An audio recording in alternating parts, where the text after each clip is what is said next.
The world told me I was too sensitive. Here's what that really meant. When I was little, I cried a lot. Not the type of crying where my face was all red and puffy. I had no idea how to cry without making it look like a movie. My tears were always silent and they came out at night, when my parents came to tuck me in bed. I would quickly wipe my face on my pillowcase and pretend like everything was okay, but my body knew better. Even in my sleep, my tears would come out, tracing paths through the cotton of my pillow. See, from the time I could remember, I was told to toughen up. Crying made me dramatic. Expressing my anger made me disrespectful. Questioning the rules made me arrogant. And so I learned to stay quiet even when it hurt. Learned to smile while swallowing the lump in my throat, the tight smile and the squeezed tears. You know the ones I'm talking about, those polite smiles we give when our insides are screaming. I learned to call it overreacting just to survive the judgment. But what if I wasn't too sensitive? What if my emotions were just valid responses to a world that didn't know how to handle vulnerability?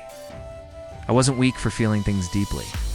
I was just human in a system that rewards suppression and punishes honesty. Every time I felt something real, someone told me to hide it. The more I tried to be less emotional, the more I began to doubt myself. I started editing my messages, rehearsing my tone, apologizing before speaking up. Not because I was wrong, but because I was scared of being wrong. Not because I was unstable, but because I'd been trained to think my truth was inconvenient.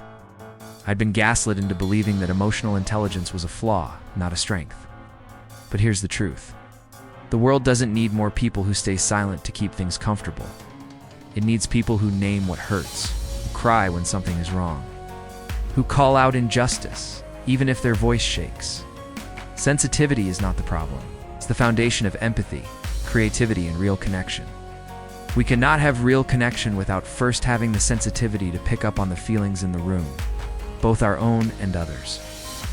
Without sensitivity, we are nothing but robots, walking around spewing empty niceties. Devoid of the messy, beautiful experience of being human, numbness isn't strength. It's survival mode, pretending to be maturity. So don't shrink. Don't apologize for feeling too much. Your emotions aren't weaknesses. They're evidence that you're still awake in a world that desperately wants you to fall asleep. Don't let that world convince you to mute your light. When we learn to numb our pain, we also numb our joy. When we silence our sensitivity, we silence our truth. And in doing so, we slowly forget who we are, what we want, and why we're here. We become hollowed-out versions of ourselves, walking on eggshells to avoid hurting others. But in the process, we hurt ourselves. We give away our power. Let me say it again for those who need to hear it. We're not too sensitive. The world needs more people who feel deeply, who cry when they need to, who express their emotions with honesty and authenticity.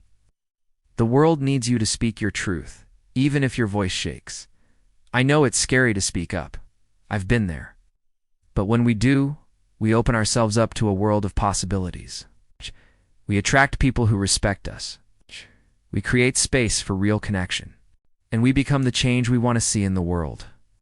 So let's stop apologizing for being emotional and start embracing it.